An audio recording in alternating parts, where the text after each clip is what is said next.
Bienvenue pour cette nouvelle séquence des paroles de la vie éternelle avec Marc Joseph.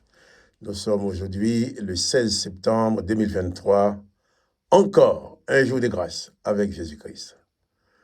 Car comme je l'ai toujours dit, quand Jésus-Christ est présent, chaque jour est un jour de grâce. Parce que Jésus-Christ, c'est le promoteur de la grâce. Le texte même de la Bible dit, la loi a été donnée par Moïse, mais la grâce et la vérité sont venus par Jésus-Christ.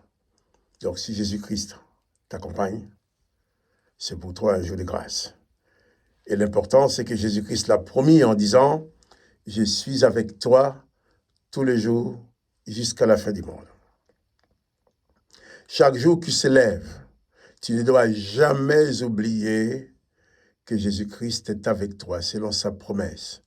Et Jésus-Christ est fidèle à toutes ses promesses. Donc, sois sûr ce matin que Jésus-Christ est avec toi. N'aie pas peur des événements, n'aie pas peur des circonstances, n'aie pas peur de ce qui peut arriver dans cette journée.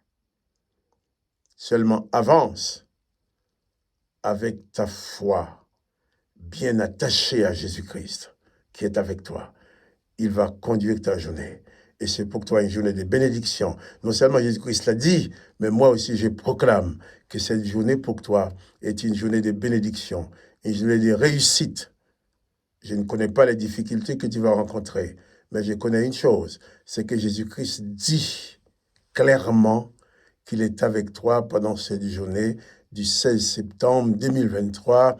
Rien ne peut l'empêcher d'être avec toi et quand il est là, il te conduit, il te dirige, il te donne la victoire. Seulement, il convient pour toi de prendre conscience de cette bienfaisante présence afin que tu puisses t'appuyer sur cette présence-là, que tu puisses réaliser à chaque instant, Jésus-Christ est réellement présent dans ta vie. Les temps sont difficiles, les événements peuvent être très difficiles, mais la présence de Jésus-Christ ne te sera jamais enlevée, parce que Jésus-Christ l'a promis. C'est la bonne nouvelle que je ne dis pas que je te révèle et je t'annonce, c'est la bonne nouvelle que je te répète ce matin. Jésus-Christ est avec toi, alors pas de panique devant les événements, pas de crainte devant les événements. Seulement, élève ton âme à Jésus-Christ. Unis ton âme à la présence divine de Jésus-Christ. En sorte que cette journée soit pour toi une journée de victoire. Oh, il y aura peut-être des opposants, il y aura peut-être des ennemis, il y aura peut-être des difficultés. Mais il y a sûrement la présence de Jésus-Christ avec toi qui va te conduire, qui te donne la victoire. N'aie pas peur de vivre les événements de cette journée. N'aie pas peur d'affronter cette journée. Bannis la peur, bannis la panique. Bannis toute forme de terreur de ta vie. Seulement en réalisant que Jésus-Christ est avec toi. Et il dit qu'il l'est tous les jours, jusqu'à la fin du monde. Avant de continuer, je vais te rappeler un petit coup de pouce pour dire que tu aimes, si tu aimes la vidéo, bien sûr. Ça va permettre à d'autres personnes de pouvoir le recevoir, de pouvoir la regarder aussi. Alors, que le Seigneur Jésus te bénisse. Toi, réalise que Jésus-Christ est avec toi et rien ne peut l'empêcher de conduire ta vie. Et si Jésus-Christ est dans ta vie sera forcément une vie de victoire. Je ne dis pas une vie sans combat, je ne dis pas une vie sans difficulté, mais je dis une vie de victoire. Les combats et les difficultés de cette vie ne sont pas là pour nous anéantir. Bien entendu, si nous ne faisons pas attention, on peut se laisser anéantir par ces choses-là. Mais Jésus-Christ est avec toi. Toi, la présence de Jésus-Christ est ta victoire. Réalise cela et sois vainqueur. Pas de panique. Je vais lire avec toi un passage de l'Évangile qui se trouve dans l'Évangile de Marc. Marc chapitre 14. Et nous allons lire à partir du verset 63. Hier, nous avons parlé du souverain sacrificateur qui s'élevait devant tous ses collègues qui étaient là pour accuser Jésus avec des faux témoignages. Il s'élevait, il a posé la question à Jésus. Es-tu le Christ? le Fils du Dieu béni? Jésus a répondu, oui, qu'il est le Christ. Le Fils de Dieu, c'est la vérité. Jésus a dit la vérité.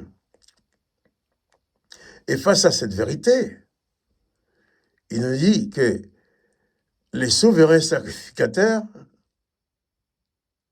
déchira ses vêtements. Verset 63. Alors, les souverains sacrificateurs déchira ses vêtements et dit, qu'avons-nous encore besoin des témoins? Vous avez entendu le blasphème que vous ensemble. Ces gens-là qui ont l'habitude de nager dans l'hypocrisie, le mensonge et autres,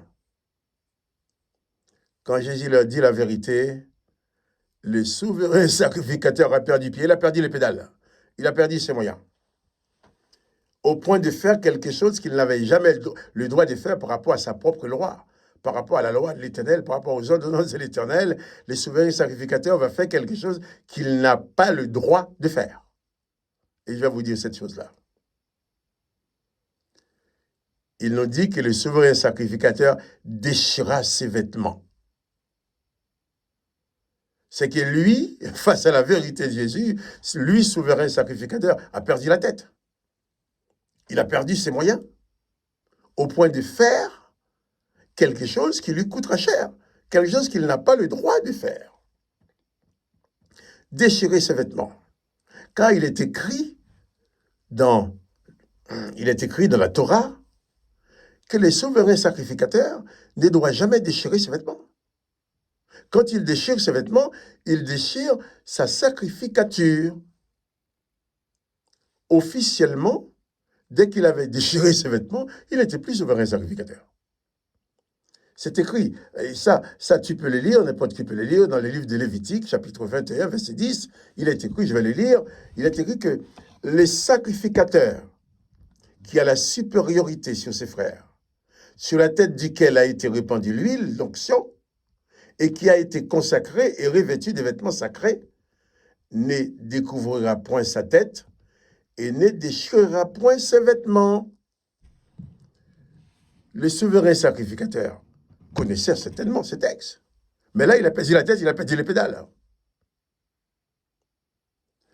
Le mensonge n'a pas de racine.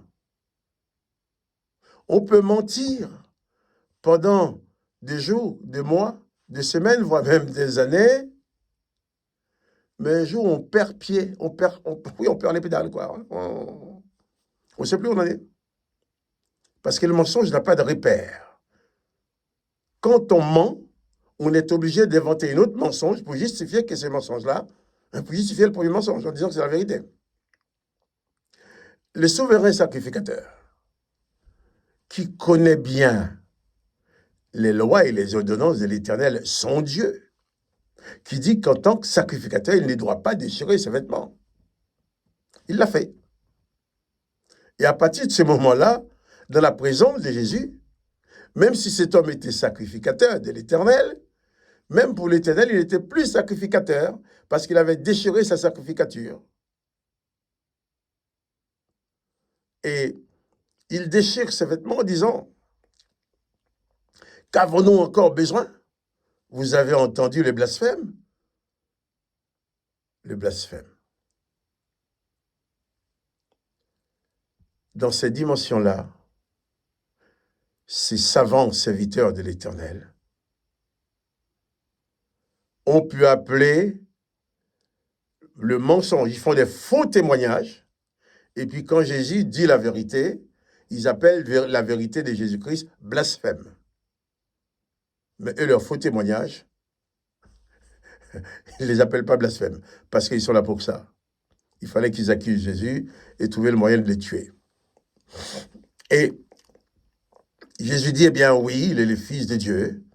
Alors le souverain sacrificateur, en posant cette question, il ne s'attendait pas à ce que Jésus affirme ça quand même. C'était Dieu pour lui d'entendre ça, d'entendre la vérité. Eh bien, il a déchiré sa sacrificature. Et le texte nous dit que tous condamnaient Jésus comme méritant la mort. Et quelques-uns se mirent à cracher sur lui, à lui voiler le visage et le frapper à coups de poing. Jésus-Christ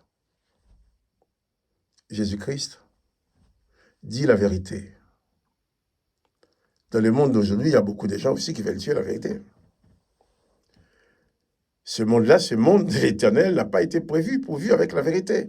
La preuve, le texte dit, la loi a été donnée par Moïse, mais sans vérité. Cette loi était accompagnée de mensonges. Mais la grâce et la vérité sont venues par Jésus-Christ. Et ils ont voulu tuer la vérité. Et toi aussi, si tu veux être disciple de Jésus-Christ, attache-toi à dire toujours la vérité, quelles que soient les circonstances. Il n'y a aucune puissance qui peut renverser la vérité. Mais le mensonge n'a pas de racine. Donc ce sacrificateur, face à la vérité, a perdu pied. Il a déchiré sa sacrificature. Et il a réussi, avec Pilate et autres, à condamner Jésus. Mais en mourant sur la croix, Jésus a prononcé une parole de victoire. Tout est accompli, a-t-il dit. Nous le verrons dans les prochaines lectures. Attache-toi à la vérité. Il n'y a rien dans ta vie qui peut renverser la vérité. Dis la vérité en tout temps. Jésus-Christ est avec toi. Jésus-Christ est la vérité. Si tu dis le mensonge, tu vas à l'encontre de Jésus, parce que Jésus est la vérité. Que le nom de Jésus-Christ soit béni. Que toi aussi tu sois béni. Quant à moi, Marc-Joseph, je te rappelle que Jésus-Christ est avec toi tous les jours, jusqu'à la fin du monde. Quelles que soient les circonstances que tu vas vivre dans cette journée, n'oublie pas que Jésus-Christ est avec toi. Et moi, Marc-Joseph, je te dis, allez, à bientôt. N'oublie pas les petits coups de pouce.